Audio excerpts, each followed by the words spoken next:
আওয়ামী লীগের সাবেক মন্ত্রী আব্দুল লতিফ সিদ্দিকীকে হেফাজতে নিয়েছে পুলিশ। দুপুরে ঢাকা রিপোর্টার্স ইউনিটি ডিআরইউ থেকে তাকে হেফাজতে নেয় পুলিশ।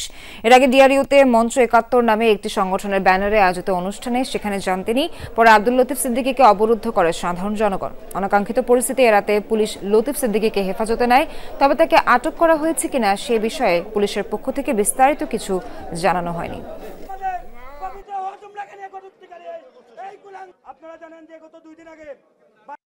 ফ্যাসিবাদকে কোথাও আমরা একত্রিত দেব না। এটা ফ্যাসিস্ট মুক্ত বাংলাদেশ গড়ার ক্ষেত্রে, ফ্যাসিবাদ মুক্ত বাংলাদেশ গড়ার ক্ষেত্রে পুরো জাতি ঐক্যবদ্ধ। জনগণ এখানে গ্যাদারিং করেছে। এই গ্যাদারিং এর কারণে প্রশাসন এসছে শান্তিপূর্ণভাবে। যারা প্রতীত আওয়ামী লীগ নিষিদ্ধ ছাত্রলীগের নেতাকর্মী ছিল, প্রশাসন তাদেরকে অ্যারেস্ট করছে। আমরা এটা যাচাই বাছাই করবো, লিগাল যে প্রসিডিউর হবে, আইনগত ব্যবস্থা, সেটা আমরা পদক্ষেপ গ্রহণ করব। আমি 16 জুলাই বলেছি এই সরকারের পতন চাই।